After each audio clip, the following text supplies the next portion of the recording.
I was staring at the crumpled rear bumper of my Honda Accord, watching steam rise from the hot metal meeting freezing February air, when I heard the car door slam behind me and knew my day was about to get much worse.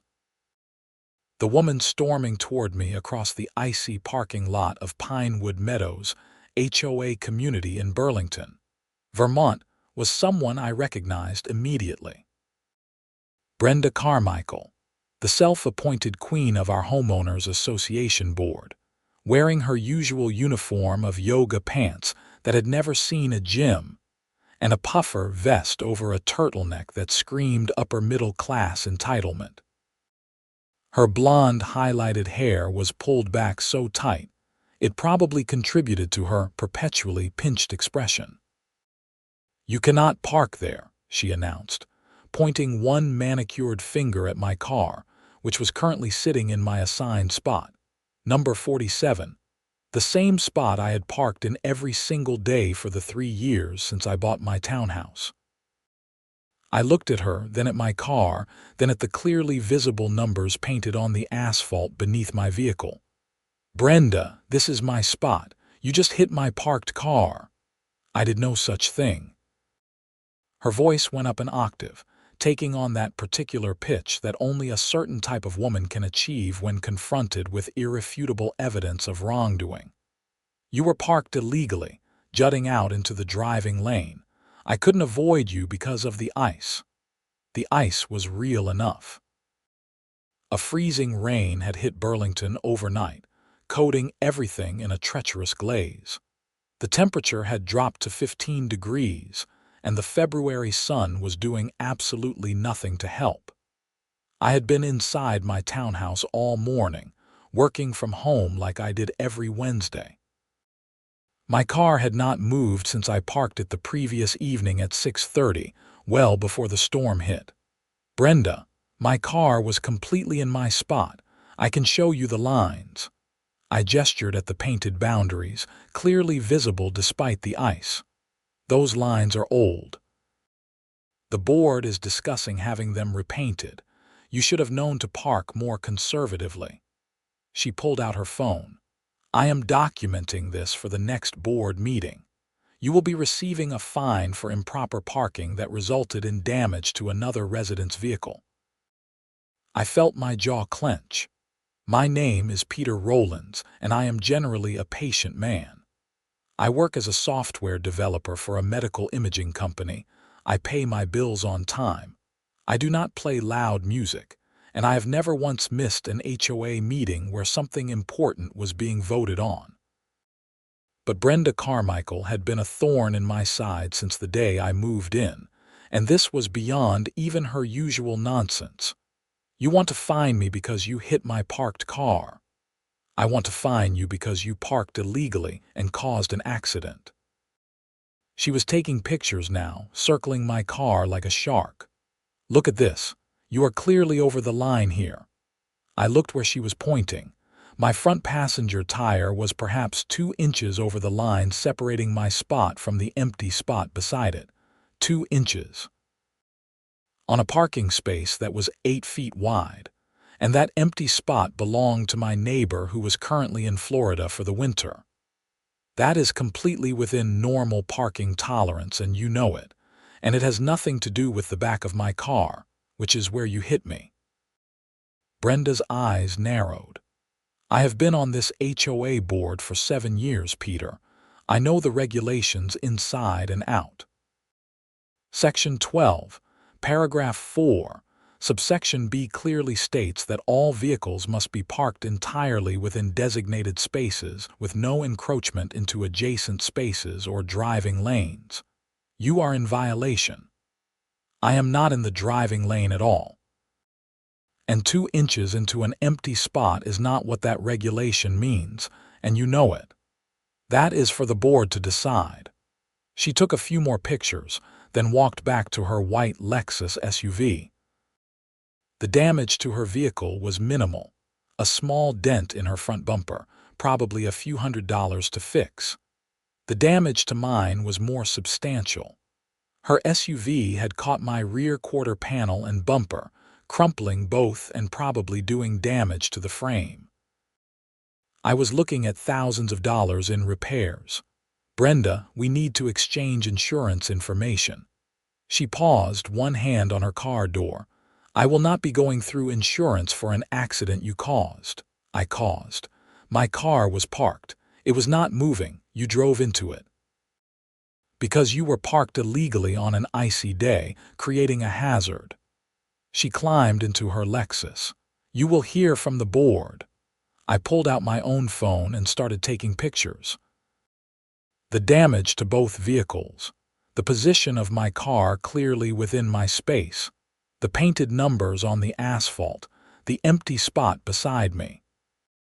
I took wide shots showing the entire parking area, documenting that there was plenty of room in the driving lane even if I had been over the line, which I was not except for that trivial 2 inches. Then I called the police. The Burlington Police Department was not exactly thrilled to send an officer out for a parking lot fender bender, but I insisted. The dispatcher told me it would be at least an hour, as they were dealing with multiple accidents from the ice. I said I would wait.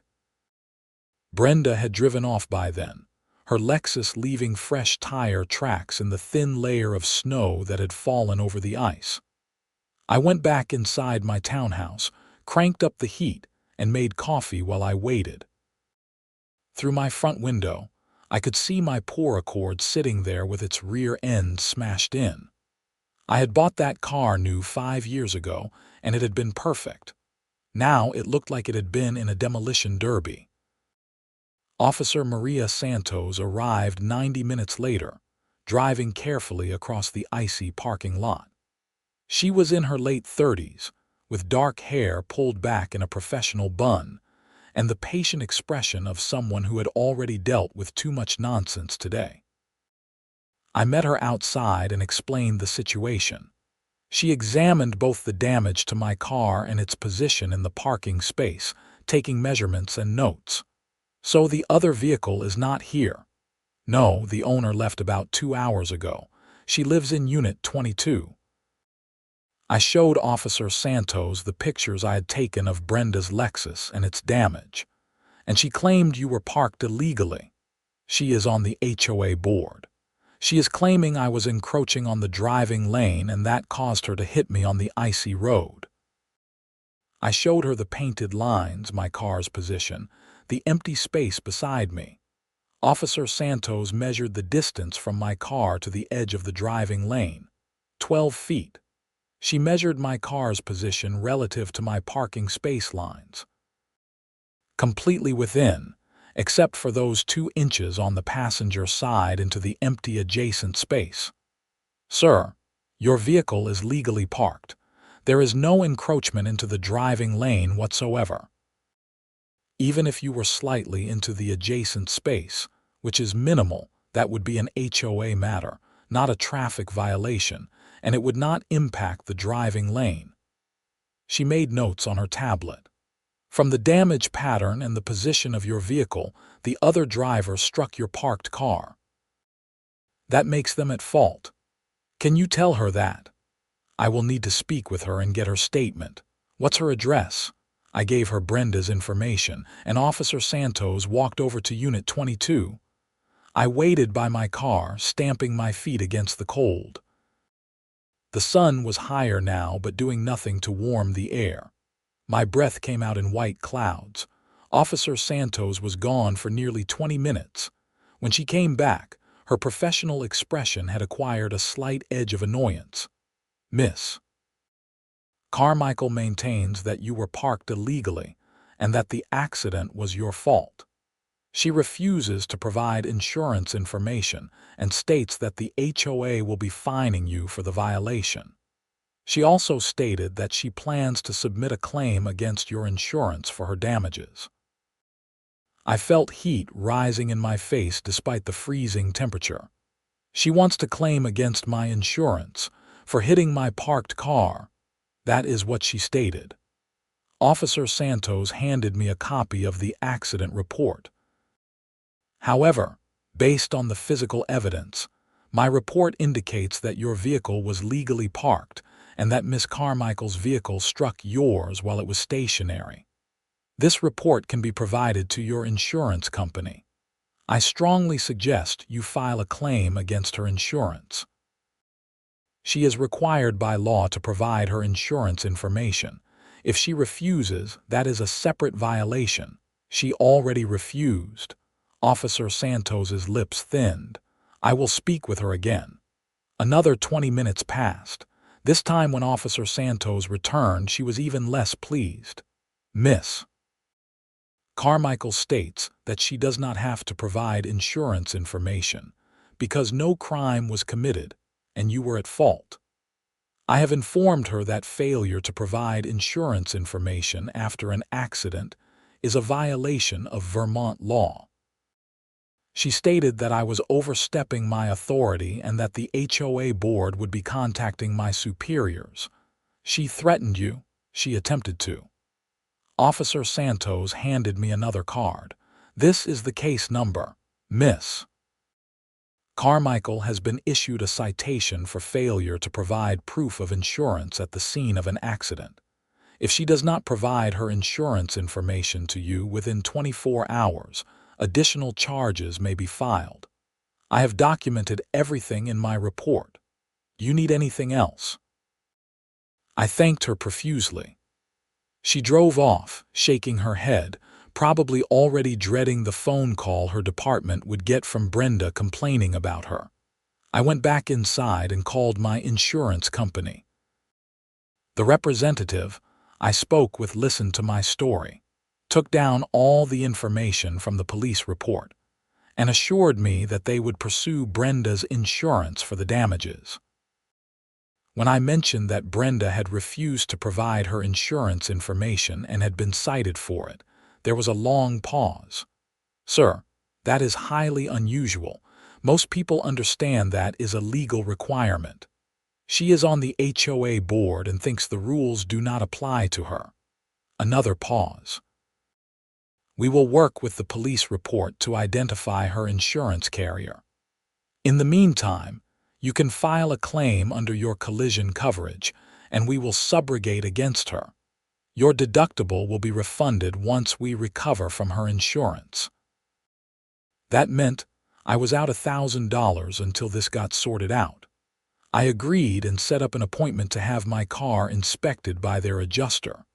Then I sat down at my kitchen table and pulled up the Pinewood Meadows HOA regulations on my laptop. Section 12 dealt with parking. I read paragraph 4, subsection B. It stated exactly what Brenda had quoted.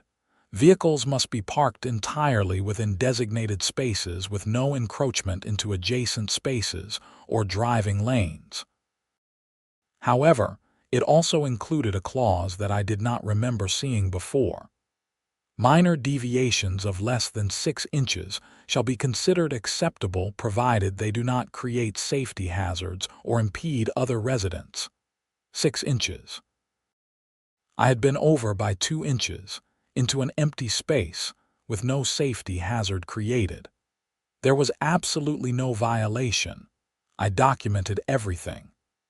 I saved the police report, my photos, the measurements Officer Santos had taken, and the relevant HOA regulations into a folder on my computer. Then I waited. The email came the next morning. It was from Brenda, sent to all residents of Pinewood Meadows with the subject line, "Parking violations and resident responsibilities." The email began with a lengthy preamble about how the HOA board worked tirelessly to maintain property values and community standards. Then it got specific. Yesterday, a serious parking violation resulted in property damage and created a safety hazard during inclement weather. Residents are reminded that all vehicles must be parked completely within designated spaces. Encroachment into driving lanes will not be tolerated and will result in fines and potential towing. The board will be reviewing parking compliance with increased scrutiny going forward. It did not mention me by name, but it did not have to. Everyone would know she was talking about me, I replied, hitting reply all to ensure every resident saw my response. For clarification, my vehicle was parked completely within my assigned space when it was struck by another vehicle yesterday morning. The Burlington Police Department investigated and determined that my vehicle was legally parked with no encroachment into the driving lane. The other driver received a citation for failure to provide proof of insurance. I have documentation from both the police report and measurements taken at the scene. If any resident has questions about parking regulations or yesterday's incident, I am happy to provide the factual information and supporting evidence. I attached the police report and photos to the email and hit send. My phone rang 30 seconds later. Unknown number, but I knew who it was. Peter, this is Brenda Carmichael. Your email was completely inappropriate and violated HOA communication policies. Brenda, your email misrepresented what happened and implied that I was at fault for an accident you caused. I did no such thing. I simply reminded residents about parking regulations. The morning after you hit my parked car and got cited by the police, the timing is not exactly subtle. Her voice went ice cold. The board will be meeting tomorrow evening to discuss your violation. You are required to attend. What violation? The police determined I was legally parked. The police do not determine HOA violations. The board does. 7 o'clock community center, do not be late. She hung up. I sat there staring at my phone. This was insane. Brenda had hit my car, refused to provide insurance information, gotten cited by the police, and was now trying to turn it around and fine me for a violation I did not commit. I forwarded the entire email chain to my attorney. I did not have a lawyer on retainer or anything, but I had used a local attorney, David Morrison, when I bought my townhouse. He had been competent and reasonable, and I figured he could at least tell me if I was overreacting. He called me back that afternoon. Peter, I read through everything you sent. This is fairly outrageous. So I am not crazy. No, you are not crazy. She hit your parked car, the police determined you were not at fault, and now she is trying to use her HOA position to retaliate against you. That is a problem on multiple levels. Can she actually fine me? The HOA board has authority to enforce community regulations, but they have to follow their own rules and procedures. More importantly, they cannot abuse that authority for personal vendettas. If she is trying to fine you for a violation you did not commit, in retaliation for a car accident where she was at fault, that is potentially actionable. What should I do? Go to the meeting tomorrow. Bring all your documentation. Present your case calmly and clearly. If they still try to fine you, we can challenge it. Vermont law allows homeowners to challenge HOA actions in court if they are arbitrary, capricious, or exceed the board's authority. This would qualify. How much is this going to cost me? David laughed, but not unkindly. Let's see how tomorrow goes. Hopefully, cooler heads prevail once you present the evidence, but if it escalates, we will talk about next steps. For now, just document everything and stay calm. I spent that evening preparing. I printed copies of the police report, the photos, the measurements, and the relevant HOA regulations with the 6-inch tolerance clause highlighted. I put together a timeline of events. I even practiced what I would say, standing in front of my bathroom mirror like I was preparing for a presentation at work. The community center was a small building at the entrance to Pinewood Meadows, with a large meeting room, a kitchen, and a couple of offices. I arrived at 6:55 the next evening. The parking lot was nearly empty, just a few cars including Brenda's white Lexus with its dented front bumper. Inside, The meeting room was set up with a long table at the front for the board members and rows of chairs facing it. Very formal, very intimidating, probably by design. 4 people sat at the board table. Brenda in the center, naturally.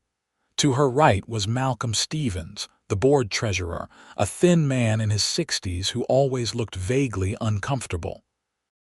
To her left was Patricia Wu, the secretary, a quiet woman in her 40s who rarely spoke at meetings. And at the far end was Jerome Fisher, the newest board member who had just joined 6 months ago and still seemed to be figuring out how things worked. About a dozen other residents were scattered in the chairs, curious onlookers probably drawn by the email drama. "Peter, thank you for joining us." Brenda's voice was syrupy sweet, dripping with false courtesy. "We will get to your issue shortly. First, we have standard business to address." I sat in the front row and waited while they discussed landscaping bids, a proposal to replace the community center roof, and a complaint about someone's trash, cans being left out too long. 45 minutes of tedium before Brenda finally turned her attention to me.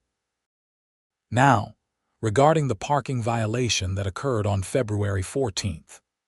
Peter, you were observed parking in violation of HOA regulations, specifically Section 12, Paragraph 4, subsection B. Your vehicle was encroaching into the driving lane, creating a safety hazard during icy conditions. This resulted in property damage. The board is prepared to levy a fine of $500 for the initial violation, plus an additional $250 for each day the violation continues." I stood up, holding my folder of documents. "May I present evidence?" Brenda's smile tightened. "This is not a courtroom, Peter. No, but it is a hearing where you are accusing me of a violation. I should be allowed to defend myself." Malcolm shifted uncomfortably. "That seems fair, Brenda." She shot him a look but gestured for me to continue. "Fine, be brief." I walked up and placed copies of the police report on the table in front of each board member. On the morning of February 14th, my vehicle was parked in my assigned space, number 47, where it had been sitting overnight. At approximately 10:15, another vehicle struck my parked car, causing significant damage. I called the Burlington Police Department. Officer Maria Santos investigated and determined that my vehicle was legally parked, completely within my designated space, with no encroachment into the driving lane. I pointed to the measurements in the report. As you can see, Officer Santos measured 12 feet from my vehicle to the edge of the driving lane. My vehicle was over the line into the adjacent space by approximately 2 inches, but that space was empty and belongs to my neighbor who is currently in Florida. More importantly, Section 12, Paragraph 4, subsection B specifically allows for minor deviations of less than 6 inches, provided they do not create safety hazards or impede other residents. 2 inches into an empty space does not meet the threshold for a violation. Patricia was reading the police report, her eyes widening. Jerome was looking at the photos. Malcolm was staring at Brenda with a puzzled expression. Brenda's face was turning red. The police officer did not have authority to determine HOA violations. You are correct. But she did have authority to determine traffic law violations and fault in an accident. She determined that my vehicle was legally parked and that the other driver was at fault. That other driver received a citation for failure to provide proof of insurance at the scene of an accident. That is irrelevant to the HOA matter. Is it? I pulled out the photos showing my car's position. These photos, taken immediately after the accident, clearly show my vehicle entirely within my parking space. The only encroachment is 2 inches into an empty adjacent space, well within the 6-inch tolerance allowed by our own regulations. There was no safety hazard created. There was no impediment to other residents. And most importantly, there was absolutely no encroachment into the driving lane, which is what you claimed in your email to residents. I turned to face the other board members directly. I understand that HOA boards have authority to enforce community standards. But that authority has to be exercised fairly and in accordance with the actual regulations. You cannot fine someone for a violation they did not commit, especially when the clear evidence shows they were in compliance. And you certainly cannot use that authority to retaliate against someone because of an unrelated incident. Brenda stood up, her chair scraping loudly against the floor. Are you accusing me of retaliation? I am stating facts. You hit my parked car. The police determined you were at fault. You refused to provide insurance information and received a citation. The next day, you sent an email to all residents implying I was at fault. Now you are trying to fine me for a violation the evidence clearly shows I did not commit. If that is not retaliation, what is it? The room was silent. Every resident in the audience was staring at Brenda. Malcolm was looking down at the police report, his expression troubled. Patricia had her hand over her mouth. Jerome was leaning back in his chair with his arms crossed, studying Brenda with narrowed eyes. This is outrageous. Brenda's voice was shaking. I have served this community for 7 years.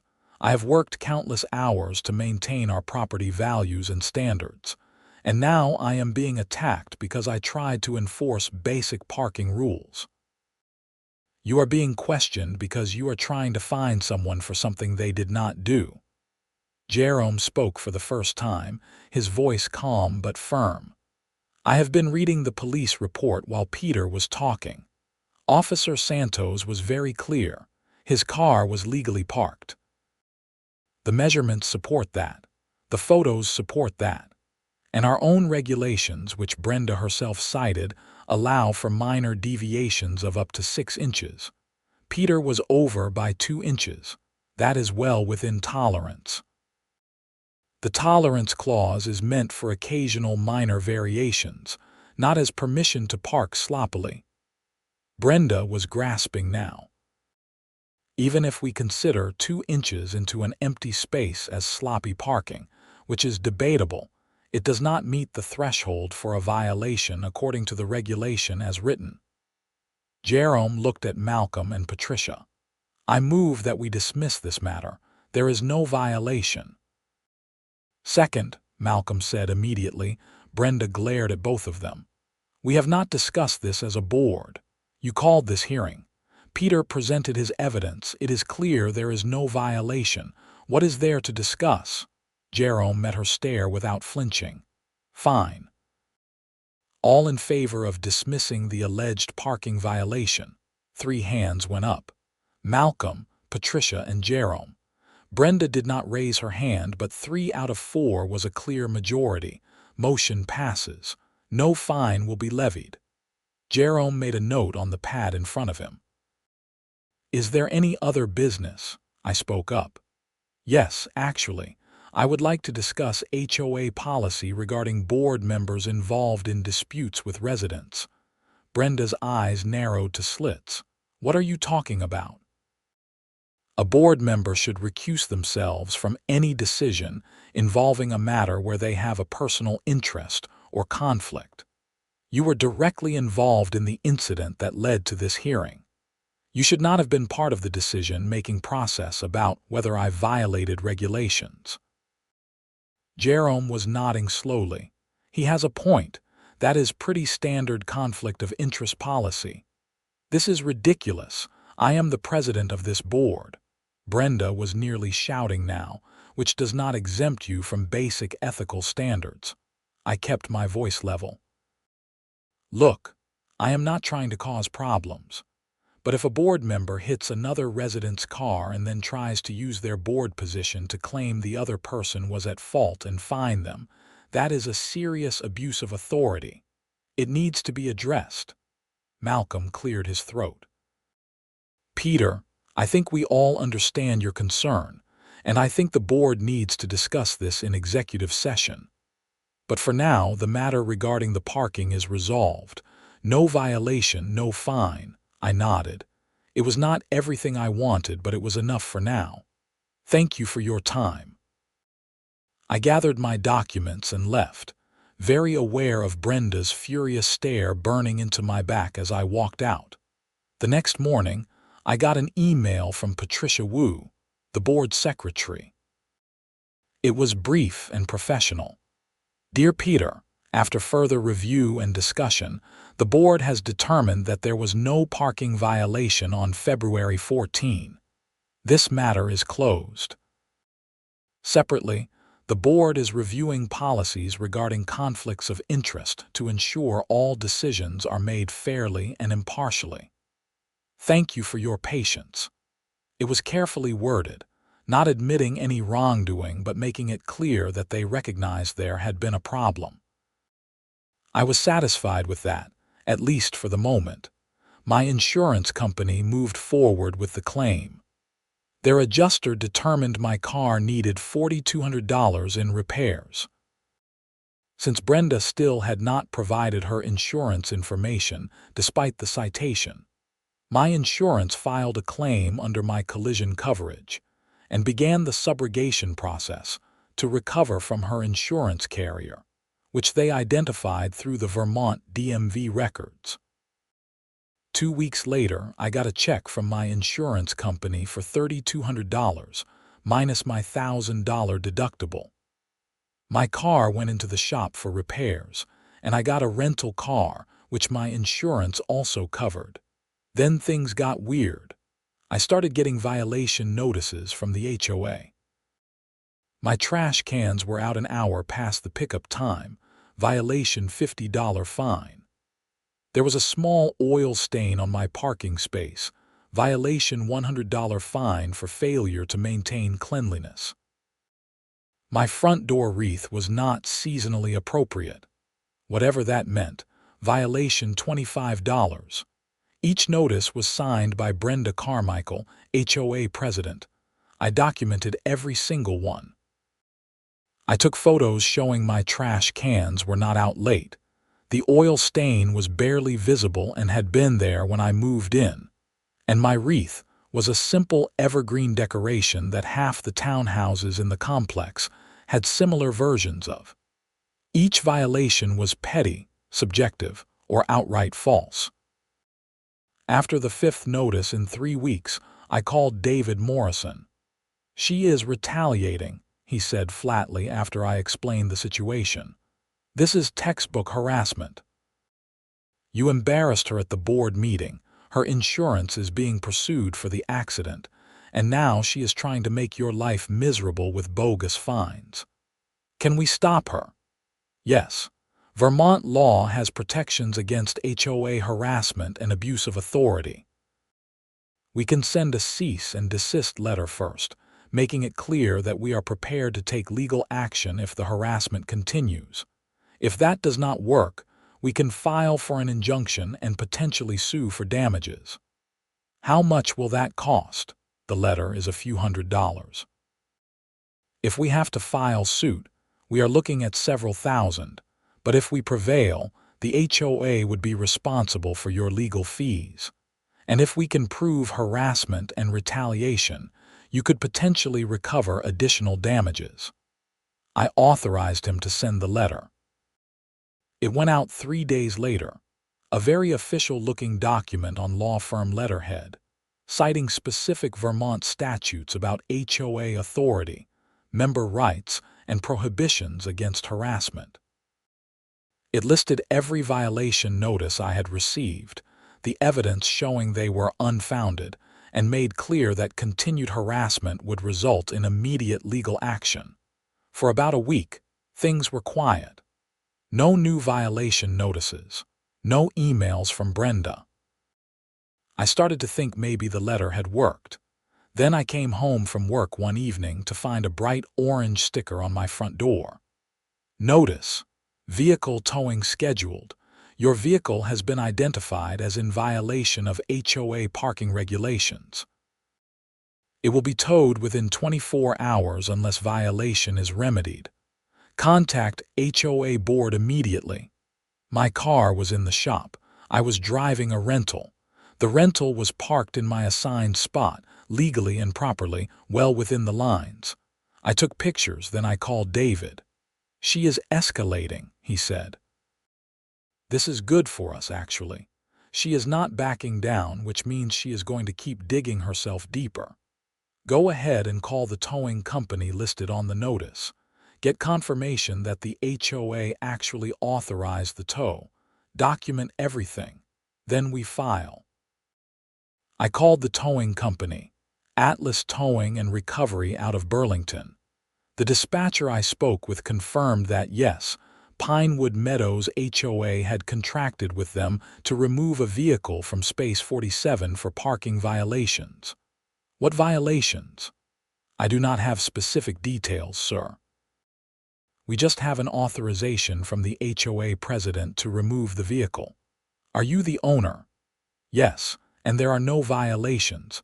The vehicle is legally parked in my assigned space. If you attempt to tow it, I will file theft charges." There was a pause. "Sir, if there is a dispute, you need to work that out with the HOA. We are just contracted to perform the tow." "I understand. But I am informing you now that the tow is not authorized by the vehicle owner. There are no legitimate violations, and the HOA president is acting in retaliation for an unrelated dispute. If you tow my vehicle, you will be party to an illegal action." Another pause, longer this time. "I will pass that information to my supervisor." I hung up and called David back. They confirmed Brenda authorized the tow. "Perfect.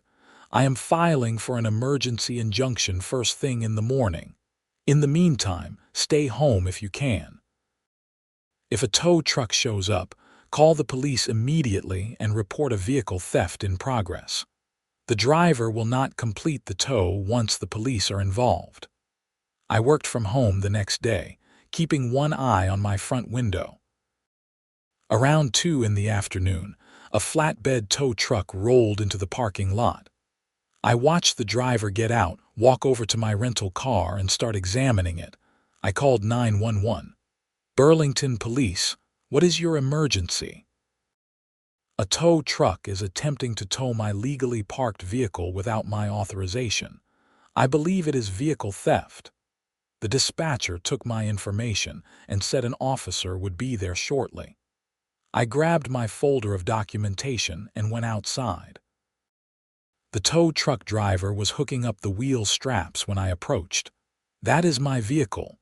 You are not authorized to tow it." He looked up, annoyed. "I have authorization from the property management. The HOA president authorized it, but she does not have authority over my personal vehicle. I am the owner and I do not consent. That makes this vehicle theft." He hesitated. "Look, buddy, I do not want to get in the middle of some dispute. I have a work order. And I have called the police. They are on their way. You are welcome to wait and explain your work order to them." His eyes widened. "The cops? If you tow my vehicle without my consent, that is theft. The police take that seriously." He muttered something under his breath and started unhooking the straps.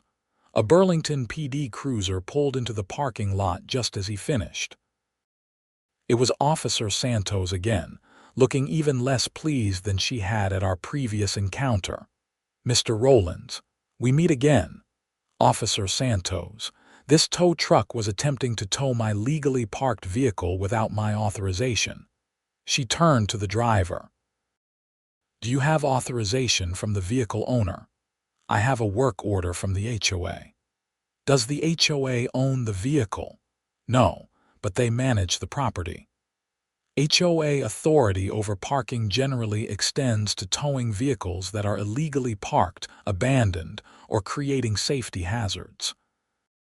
"Is this vehicle illegally parked?"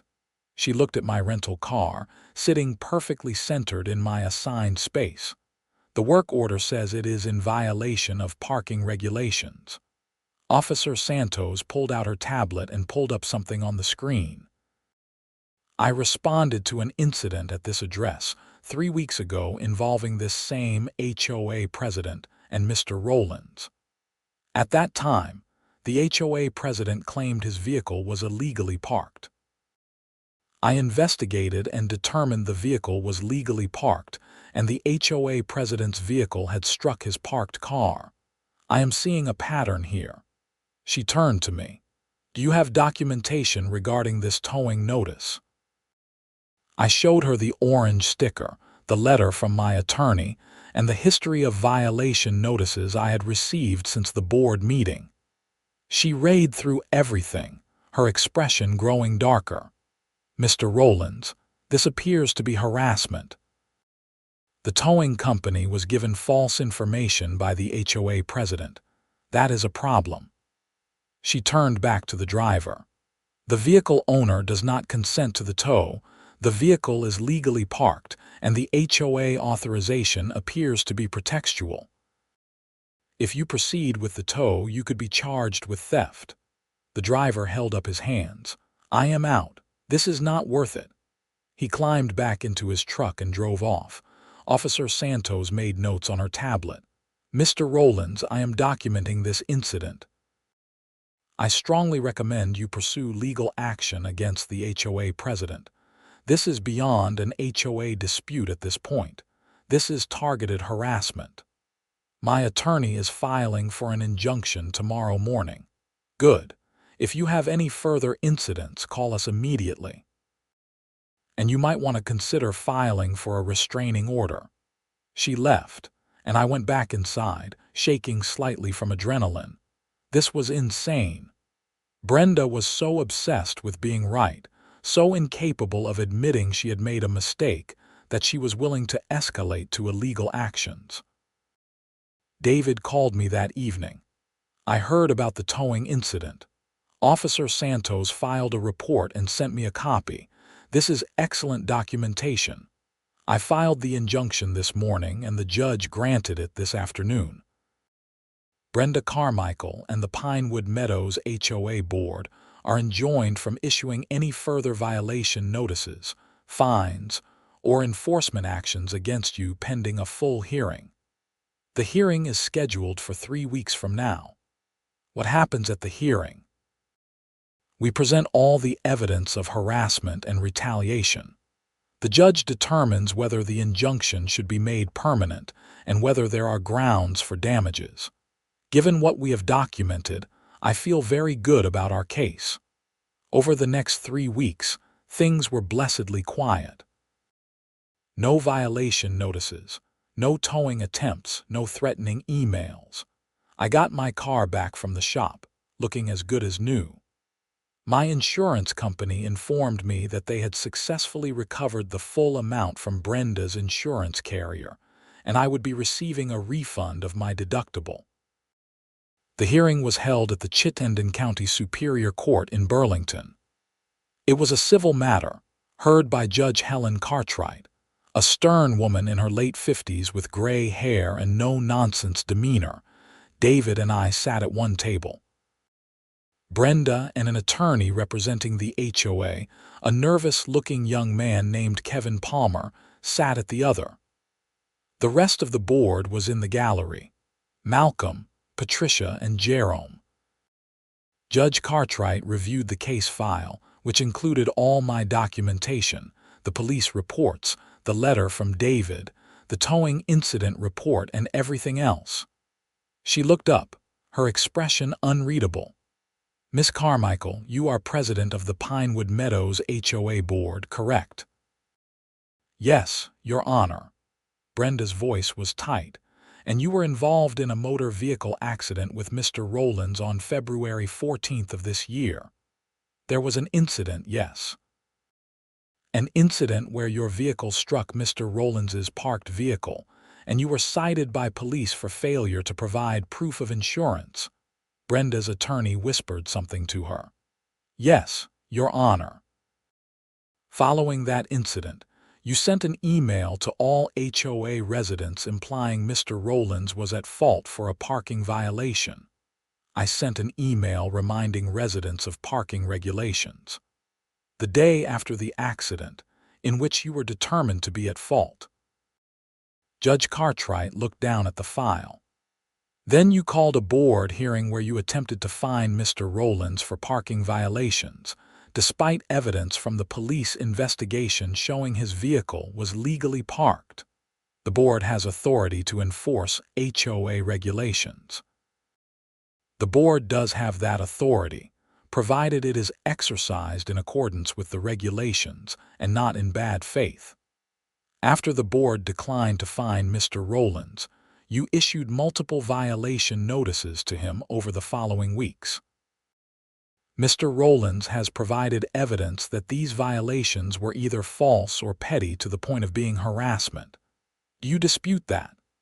The violations were legitimate enforcement of community standards. Judge Cartwright picked up several photos from the file. A trash can out 1 hour past pickup time when photographic evidence shows it was not.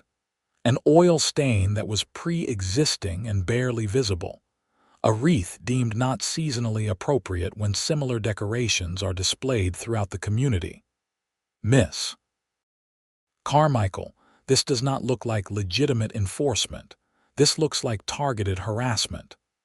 I was doing my job as HOA president. Your job does not include retaliating against residents who make you look bad.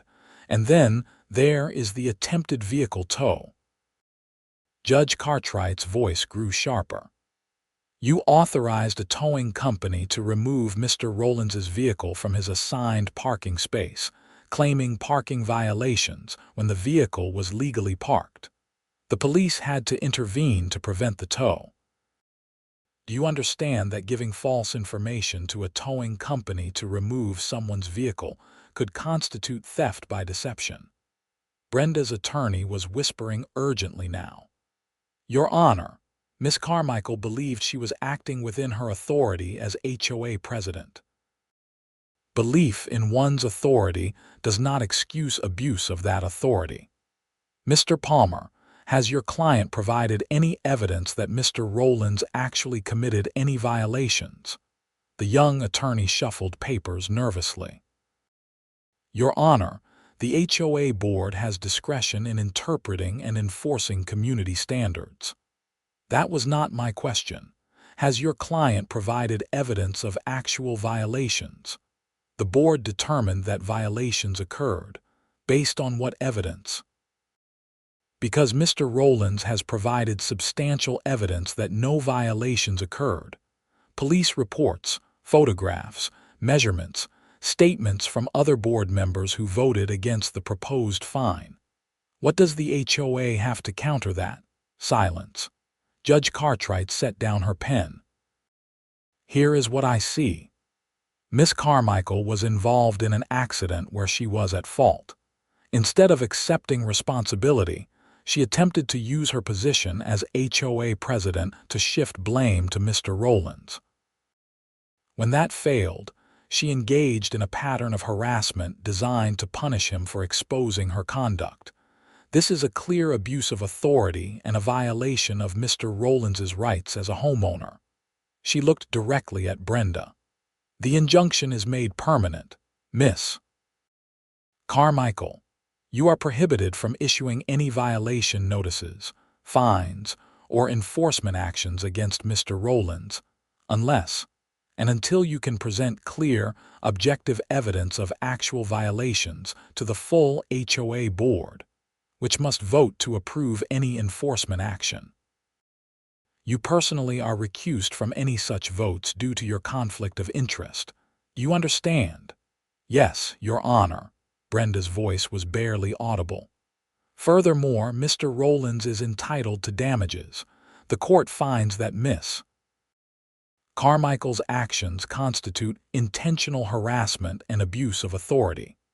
Mr. Rollins is awarded $5,000 in compensatory damages for time, stress, and expenses related to defending against frivolous charges. Additionally, Miss Carmichael is personally responsible for Mr. Rollins's legal fees, which the court finds to be reasonable and necessary. The HOA as an entity is not liable, as other board members attempted to check Ms. Carmichael's conduct. However, I strongly suggest the HOA board review its policies regarding conflicts of interest and member protections. She banged her gavel. This hearing is concluded. David was grinning as we walked out of the courtroom. That went about as well as it possibly could have. I felt like a weight had been lifted. So it is over. The legal case is over. You won. She has to pay you damages plus my fees, which total about $8,000. She cannot harass you anymore. And the permanent injunction means if she tries anything else, she could be held in contempt of court. What about her position on the board? That is up to the HOA and the other members, but I would not be surprised if there are consequences. There were. The next HOA board meeting, held 2 weeks after the court hearing, was packed. Nearly every resident of Pinewood Meadows showed up, drawn by the drama and the rumors that had been flying around the community. Jerome Fisher called the meeting to order. Before we begin standard business, the board needs to address a serious matter. As many of you are aware, our president, Brenda Carmichael, was recently involved in a legal proceeding with one of our residents, Peter Rollins. The court found that Brenda had abused her authority as president and engaged in harassment. This reflects poorly on our entire community and violates the trust we place in our board members. Brenda started to speak, but Jerome held up his hand. Please let me finish. The board has discussed this matter in executive session. We believe that Brenda should step down as president, effective immediately. You cannot force me to resign. Brenda's voice was sharp. You are correct. We cannot force you. But the board can vote to remove you from your position as president, though you would remain a board member until your term expires.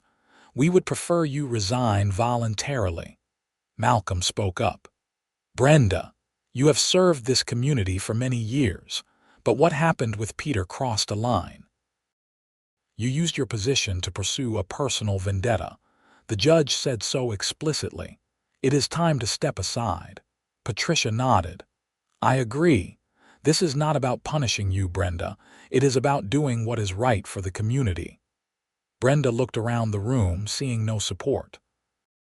Even the residents who had sometimes sided with her on various issues were silent, watching with expressions ranging from uncomfortable to openly disapproving. Fine.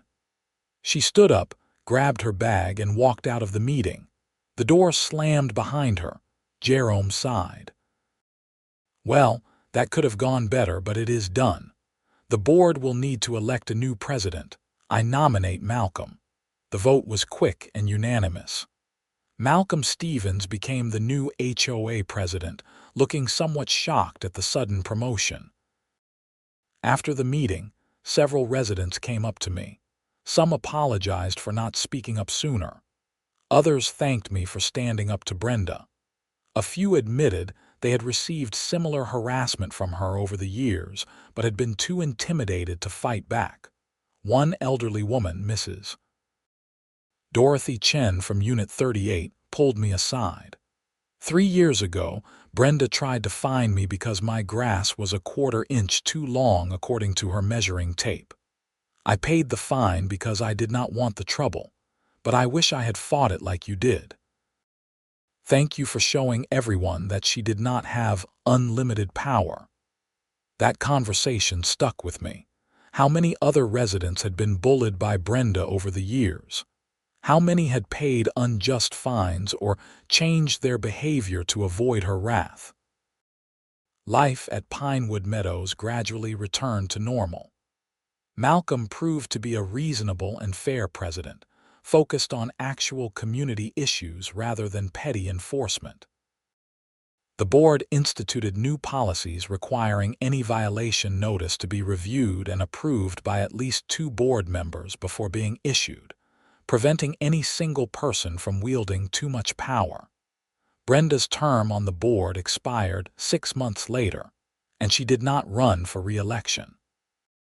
She kept a low profile around the community after that, and I rarely saw her. When I did, she would turn and walk in the opposite direction. I received the $5,000 damage award plus the reimbursement for David's legal fees, which Brenda's attorney eventually paid after some back and forth. The money was nice, but more important was the principle.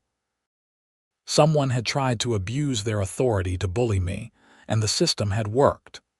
The police, the courts, and eventually the community itself had pushed back against that abuse. My car was fully repaired, good as new. My insurance company had recovered all their costs from Brenda's insurance, and my premium did not go up since I was not at fault. The whole incident became a story I would tell at parties, one of those unbelievable but absolutely true tales of HOA insanity. About a year after the incident, I was carrying groceries in from my car when I saw a moving truck at Unit 22. Brenda was moving out. I watched from a distance as movers loaded furniture and boxes into the truck. She was selling her townhouse and leaving Pinewood Meadows. I felt a mix of emotions, satisfaction that justice had been served, yes, but also a twinge of something like pity. Brenda had let her ego and her need to be right destroy her reputation and eventually drive her out of the community she had claimed to care so much about. All because she could not admit she had made a mistake when she hit my parked car. If she had just accepted responsibility, provided her insurance information, and apologized, none of the rest would have happened. The accident would have been processed through insurance, the damage repaired, and everyone would have moved on. Instead, she had doubled down, tripled down, and escalated until she had no choice but to leave. I turned away and went inside with my groceries. It was over, finally and completely. A few months after Brenda moved out, I was elected to the HOA board myself. Several residents had approached me after the drama settled down, suggesting I should run. They wanted someone who would stand up for homeowner rights and keep the board accountable. I had been reluctant at first, but eventually I agreed. The election was uncontested. I won easily and joined Malcolm, Patricia, and Jerome on the board, filling the vacancy Brenda's departure had created. My first priority was working with the others to revise the HOA regulations, clarifying vague language that had allowed for subjective enforcement, and adding clear procedures for challenging violations. We also instituted a policy requiring board members to recuse themselves from any matters involving personal conflicts, exactly the policy that could have prevented the whole disaster with Brenda if it had existed earlier. It seemed obvious in hindsight, but apparently it had never been formally written down before. Serving on the board gave me a new appreciation for what HOA governance should be. It was not about power trips or enforcing petty rules.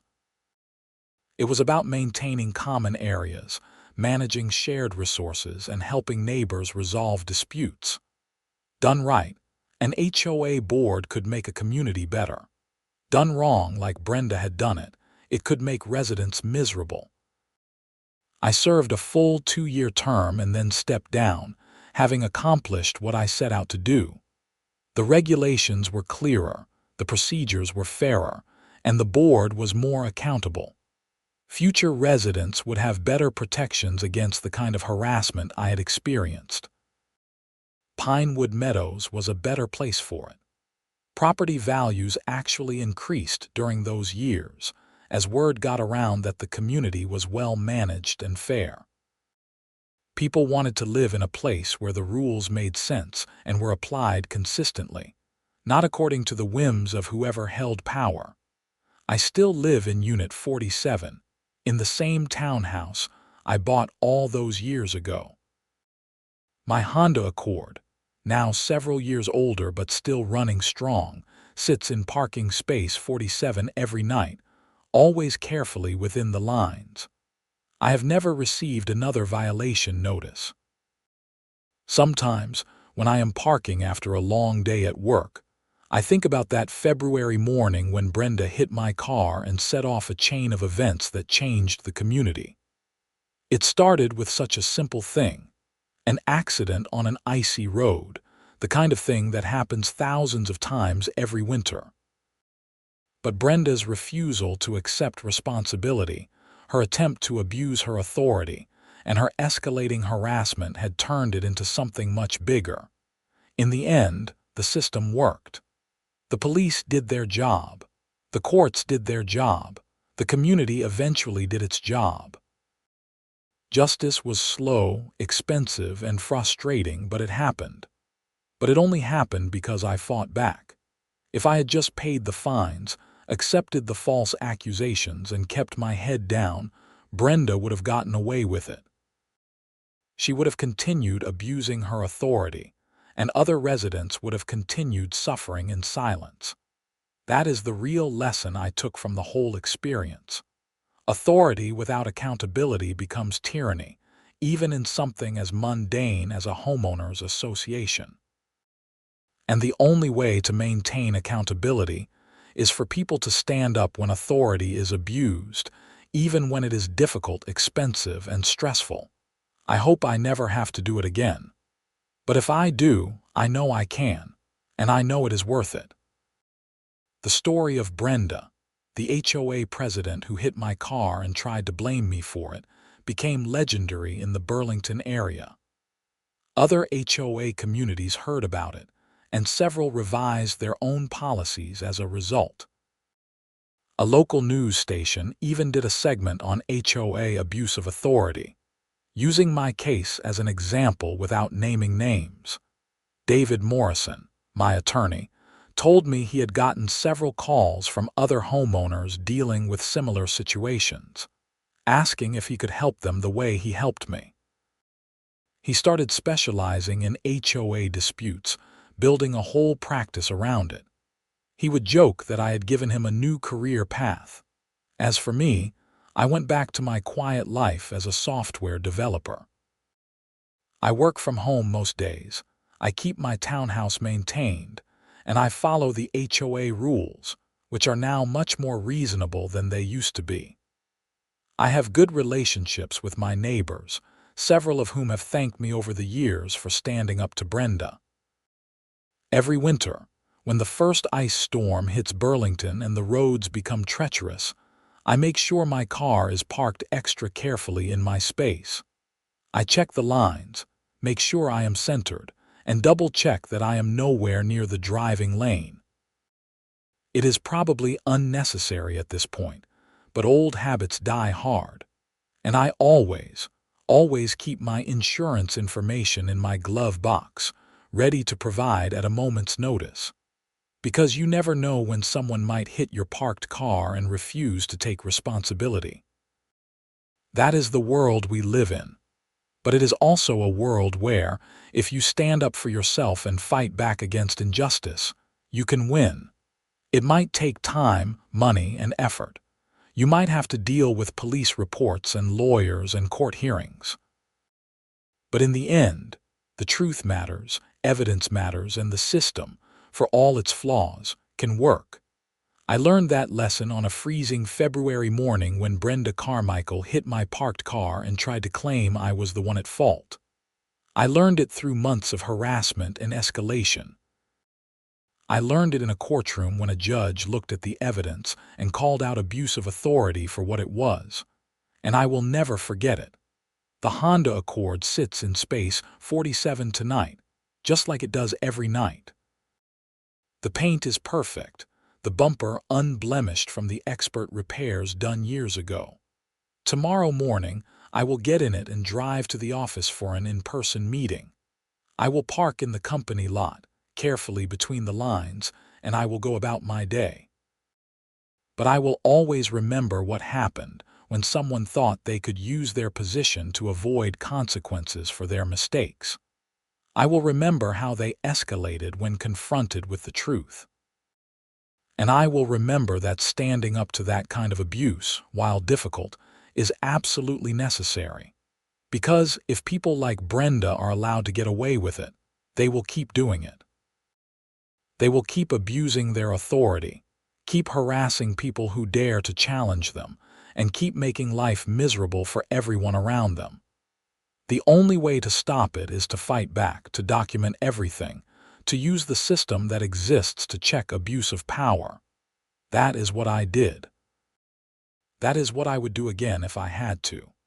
And that is what I hope anyone reading this story would do if they find themselves in a similar situation. Do not let the Brendas of the world win. Fight back. Stand up. The truth matters, and justice, while sometimes slow and frustrating, is worth pursuing. My name is Peter Rollins, and I live in Unit 47 at Pinewood Meadows in Burlington, Vermont. This is my story about the HOA president who hit my parked car and tried to blame me for it. It is a story about standing up to abuse of authority, about fighting back when you are in the right, and about how the system can work if you are willing to use it. It was not easy. It was not quick. But in the end, it was worth it. And I hope that sharing this story helps someone else who finds themselves in a similar situation, dealing with an HOA board member or president who thinks they are above the rules. You are not powerless. You have rights.